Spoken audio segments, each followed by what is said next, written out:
We just got some insane news. Okay, Dylan, I have 4 pieces of insane news, okay? Okay. News piece number 1.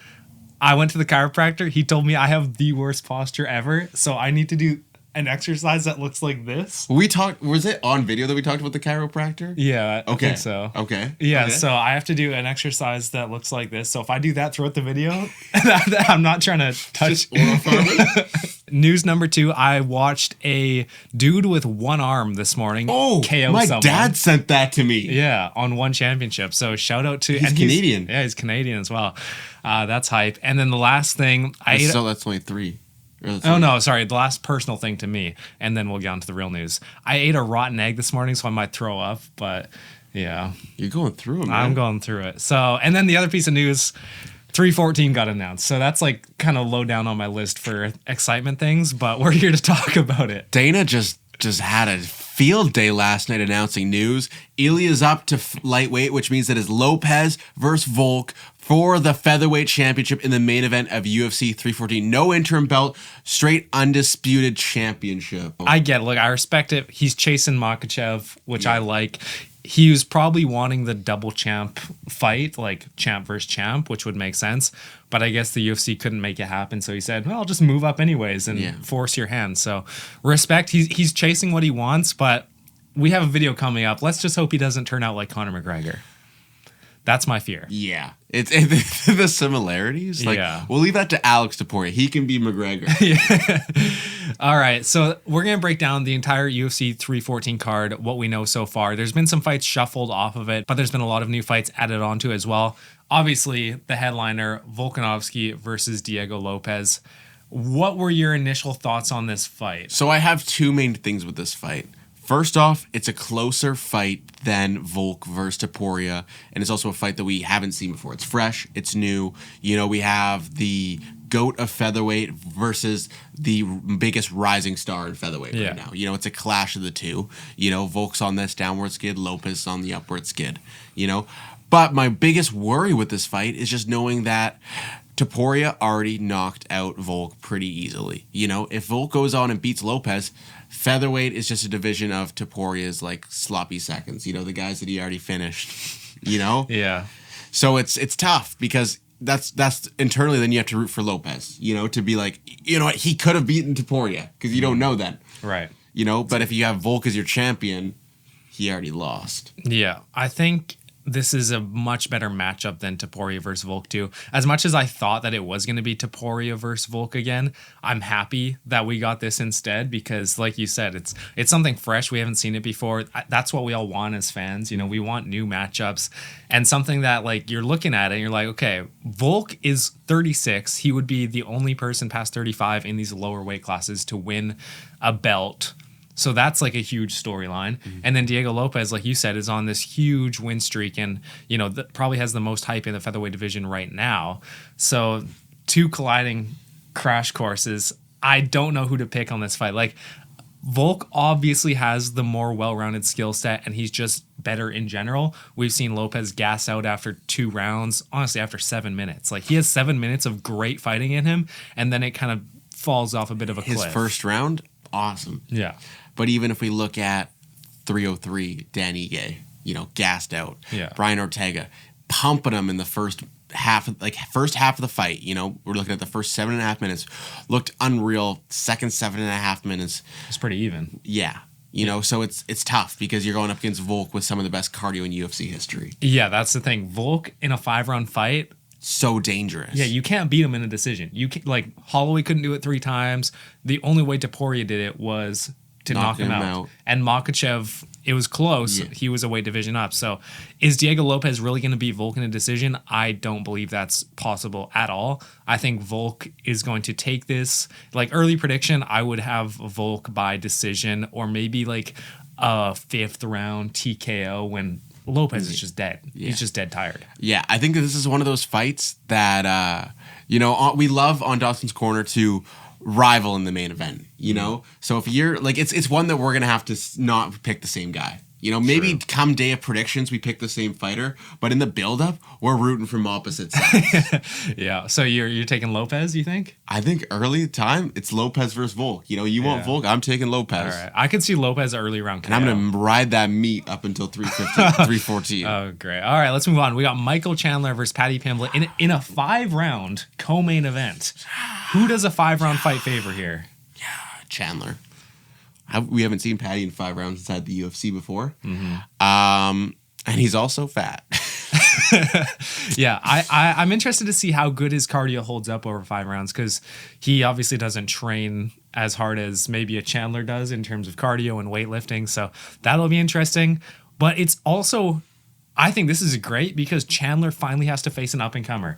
He's been farming his whole career off of getting number 1 contender spots, and we were convinced that Arman versus Chandler was going to be the next fight. And it was going to be I did not think that fight was happening. But it was like rumored. And yeah, like, why is this rumored? No shot. It's like a 4-fight skid. Yeah, I bet that it was in the world, like potentially. Oh, 100%. You know, but you got to think about it. They're trying to book like 3 different fights. You know, they have first option, second option, third option. You know. Yeah. So this is a huge test for Paddy, because if he gets this win, Michael Chandler is a massive name to add to your resume. Even though he's lost to all of the guys, it's just a big name. Yeah, you're Paddy, you get this win, the guy that was less than a year removed away from fighting Conor McGregor, you know? And Iron Mike Chandler is your next stepping stone on your path to becoming champion. You know, if I'm Paddy, you beat Chandler, you hang around there. UFC would want to have you one more fight and then go for the belt, you know, but you wait out this Ilya and Islam stuff, all right? You let that happen. Dude, Islam wants to go up, you let him go up. Ilya Taporia wants to retire early, you let him go up. Paddy slots himself right in there as champ. So here's what I'm thinking. Paddy beats Chandler, gets ranked number 7, maybe 6, someone retires. Then we get Taporia versus Paddy Pimblett for the number 1 contender spot. No, thank you. I'm kidding, but it would be funny because Paddy and Taporia have had this beef for years now. I think that would be great. Here's my new one. Paddy beats Chandler, all right? And then goes up and beats, we'll say one of the top guys. We'll say he beats Gaethje, all right? Islam and Ilya, they actually both murder each other in that fight. They both die. We need a new lightweight champion. Paddy Pimblett versus Iron Mike Chandler in the rematch for the belts. They would do that for Michael Chandler. Yeah. Arman? Nah. No, Michael Chandler? You pulled out that one time, Arman? No. Yeah. You ever seen Mike Chandler pull out? I mean, hey, he's got a point. He's got a point. No, this is going to be an exciting fight. You know, this is going to be one with, like, I would say very much like cult UFC fan bases. You know, like if you're a Mike Chandler fan, you're a Mike Chandler fan. And if you're a Paddy Pimblett fan, you're hot, attractive, strong, awesome mustache, so Cuck. Cool. So who do you have in this fight? I'm taking Paddy. By what? How do you think it plays out? It's a decision win. It's so hard to put away Mike Chandler. Yeah, especially with his strike. I could see it. I would, if I predicted Paddy, I could see submission. Yeah, that's what I was thinking. Yeah. Potential submission, but he's just tough to put away. Like he got that never give up. He John Cena basically. I think this is a classic fight where Michael Chandler does all of the right things in the first 2 rounds. He's looking like, oh, this is going to be, he's finally back in the win column after 4 losses. And then Paddy out of nowhere gets a submission. Like, I think that Paddy has a real shot to get either a rear naked choke, maybe like a triangle if he gets put down. But also, I want to predict Michael Chandler because he does have way more experience in 5-round fights, and he didn't look bad. He didn't look bad in the Oliveira fight. Oliveira's just that. It was good. One of his better performances as of late. Patient Michael Chandler. He just waits for the right. But then in the 5th round is when he did his best, and that's when he reverted back to his old way. So it's like, what do you double-edged sword? Exactly. What do you pick? I'm gonna go Paddy. Early prediction: Paddy submission. Ooh. 3rd round. All right. What's looking like it's going to be the featured fight right now. This one's going to be a banger. Lucas, you want to introduce it? Jeff Neal, ranked number 10 versus Carlos Prates. He's finally back. The nightmare is back. Yeah. He posted on his Instagram, I sent you Fight News in April, and I was like, no way the Miami card is getting more amazing fighters. And this kind of replaced the Gilbert Burns versus Michael Morales fight that got moved to 315, which we'll talk about in a separate video. But this is it's a better fight, it's a better matchup, it's a better stylistic matchup. I think it's just going to be overall more exciting fight than Morales versus Burns. I could be wrong, but if you put it on paper, this should be a better striking matchup. Yeah. But Jeff Neal does have the possibility to make it really boring and clinch like he did against it was the person before he fought Shavkat. I can't remember who it was, but it was a really boring performance. When he feels like he's outgunned, sometimes he just kind of holds the clinch for 5 minutes every round and makes it really boring. So I'm worried that Prates' hype train could die here. But he has so much aura. You got to have the faith. He has so much aura. He's putting him out. He's putting him out. Except for my biggest worry with Carlos Prates, is it fair to have a worry over the location of a fight? Why? Rehydrating for the day before the fight in Miami? Prates in Miami? You gonna let this guy loose in Miami? Oh, no. He's cooked. He's showing up drunk. He's showing up drunk. I think that helps him, though.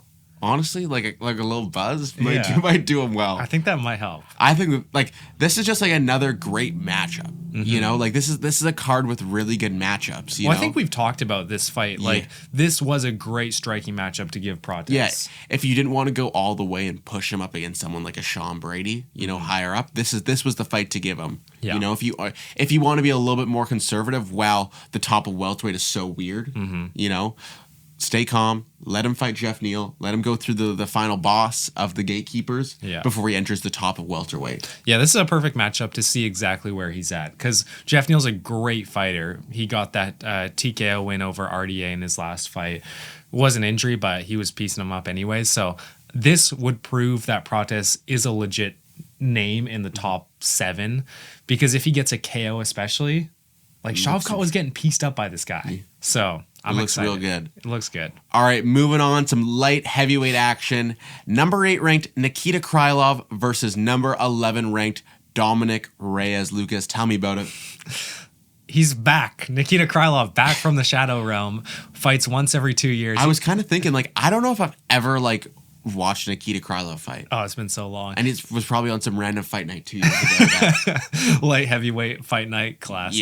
Yeah. This is interesting because Krylov's still ranked number 8, and he's got hands, he's got power. So Reyes, the title run is probably coming to an end. If we're being real, the hairline is too cooked now. All right, as that hairline recedes, he loses more of his power.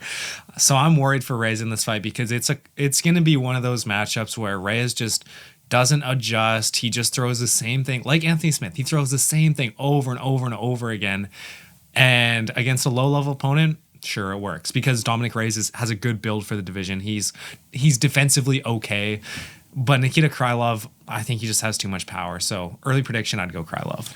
I want to lean Reyes here, but you know, new year, new me, being a little more conservative. Nikita Krylov probably gets it.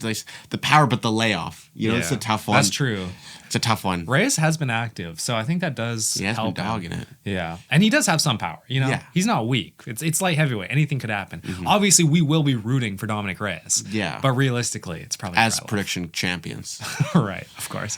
Next up, we got Yan Xiaonan versus the Brainworm Girl, Verna Jandarova. Dude, shout out Yan Xiaonan for being the only active women's I was fighter. literally thinking that. I was like, she fought in December? No, I guess it wouldn't have been December. End of November. Macau, end of November. Like, quick turnaround.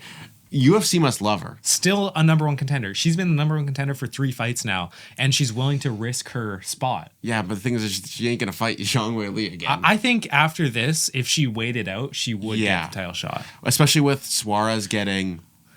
Sorry, not Suarez. Shevchenko getting fight news. Yeah. It's like, oh, okay. Zhang Weili got to wait now. Exactly. Wait. And who knows? If Zhang Weili wants to stay active, I would love for them to do either a fight night or a shit pay-per-view in China.